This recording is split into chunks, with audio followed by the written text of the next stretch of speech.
Hello friends, welcome back to my channel. இன்றைக்கி நம்ம பார்க்க போகிறது ஒரு சூப்பரான வெயிட் லாஸ் ரெசிபிக்கான மிக்ஸ்சர் தான் பார்க்க போகிறோம். அதுக்கு நீங்கள் ஃபஸ்ட்டு கடாய் எடுத்துக்கோங்க. அதுக்கப்புறம் அதில் ஒரு 6 பல் பூண்டு போட்டுக்கோங்க. இதை நீங்கள் லோ ஃப்ளேமில் தான் வறுக்கணும்.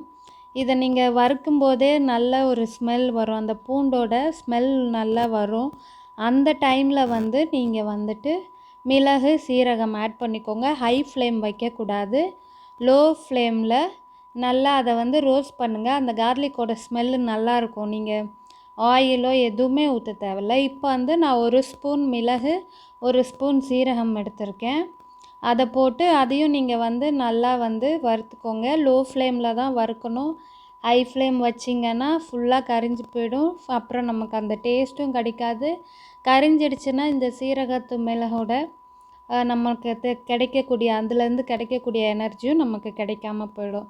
ஸோ இதை நீங்கள் லோ ஃப்ளேமில் நல்லா வறுத்து எடுத்துக்கோங்க. இந்த 3 பொருளும், இந்த பூண்டு மிளகு சீரகம் வறுக்கும் போது மட்டும் ஃபுல்லாக லோ ஃப்ளேமில் வச்சுக்கோங்க.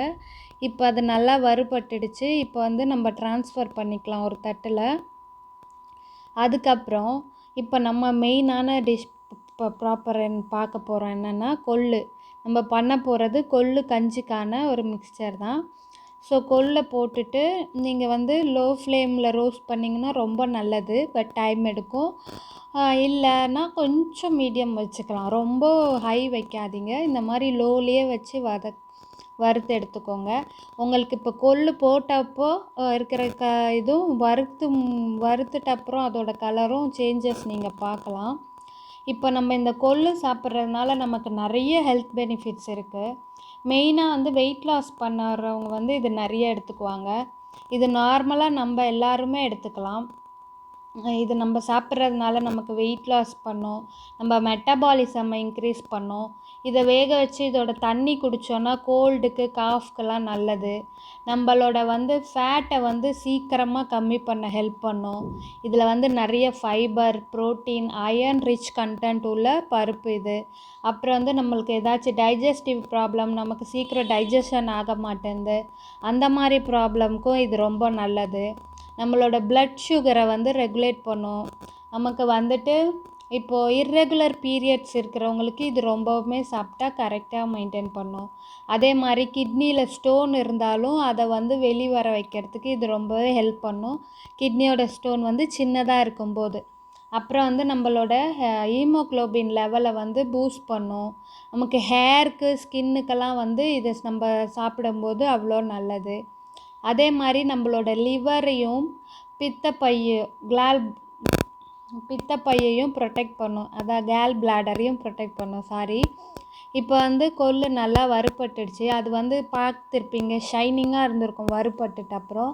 அதோட வாசமும் நல்லா வரும் நீங்கள் வறுக்கும் போதே. ஸோ அதுக்கப்புறம் அதே அளவுக்கான அரிசி தான் நான் எடுத்திருக்கேன். எவ்வளோ கொள்ளு எடுத்தனோ அதே அளவு தான் அரிசி எடுத்திருக்கேன். அதையும் மீடியம் ஃப்ளேம்லேயே வச்சு ரோஸ்ட் பண்ணிக்கோங்க. அரிசி ரொம்பவும் வறுபட தேவையில்ல, வறுபடாமையும் இருக்கக்கூடாது.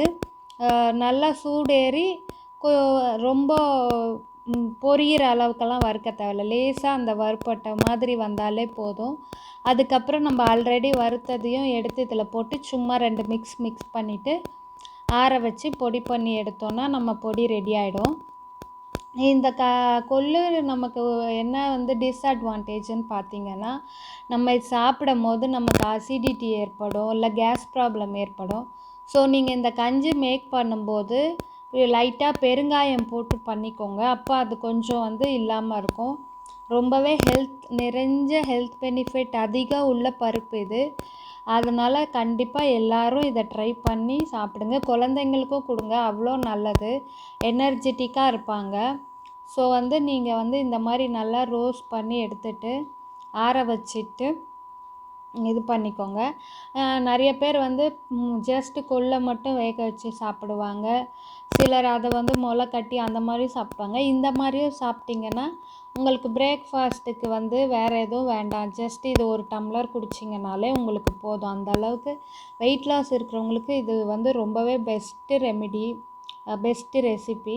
ஸோ இப்போ பாருங்கள் ஆறிடுச்சு. நான் மிக்சர் ஜாரில் போட்டு அதை அரைச்சிட்டு காட்டுறேன் எப்படி இருக்கும். ரொம்ப நைஸாகவும் அரைக்கக்கூடாது, ரொம்ப அப்படியே இதாகவும் இருக்க. இந்த மாதிரி நம்ம ரவை உடைச்ச ரவை எப்படி இருக்கும், அந்த மாதிரி அரிசி உடச்சி ரவை பதத்தில் எப்படி இருக்கும் அந்த மாதிரி இந்த மாதிரி எடுத்து அரைச்சி வச்சுக்கோங்க. அரைச்சிட்டு அதை ஒரு இதில் ட்ரான்ஸ்ஃபர் பண்ணிவிட்டு பவுலில் போட்டுட்டு அது நல்லா ஆறினதுக்கு அப்புறம் நல்ல ஒரு ஏர்டைட் கண்டெய்னரில் போட்டு வச்சுக்கோங்க.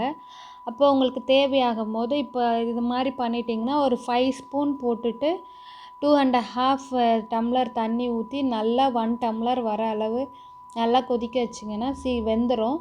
நீங்கள் இது காய்ச்சும் போது உப்பும் பெருங்காயத்தூளும் போட்டுக்கோங்க. அப்போ தான் கஞ்சி நல்லா வாசமாகவும் டேஸ்ட்டாகும். இதை அரைக்கும் போதே அவ்வளோ வாசனையாக இருந்தது. ஸோ கண்டிப்பாக எல்லோரும் இதை ட்ரை பண்ணி பாருங்கள். ரொம்பவே சூப்பரான ஹெல்த்தியான ரெசிபி. நான் பேலன்ஸ் இருக்கிறதையும் போட்டு அரைச்சி எடுத்துக்கிறேன். உங்களுக்கு வீடியோ பிடிச்சிருந்தா வீடியோ லைக் பண்ணுங்கள், ஷேர் பண்ணுங்கள். மறக்காமல் இதை ட்ரை பண்ணி பார்த்துட்டு இதோட கமெண்ட்ஸை என்ன மாதிரி உங்களுக்கு எப்படி இருந்ததுன்ட்டு உங்களுக்கு அந்த டேஸ்ட் எப்படி இருந்ததுன்னு சொல்லி கமெண்ட் பாக்ஸில் கமெண்ட் பண்ணுங்கள். உங்களுக்கு இந்த பருப்பு பற்றி வேறு ஏதாச்சும் பண்ணி ஈஸியாக சாப்பிட்ணுன்னு நினச்சாலும் அதையும் ஷேர் பண்ணுங்கள். இது நீங்கள் குயிக்காக காலையில் ஒரு 10 மினிட்ஸு இல்லை 7 மினிட்ஸ் தான் ஆகும் கஞ்சி காய்ச்சறதுக்கு.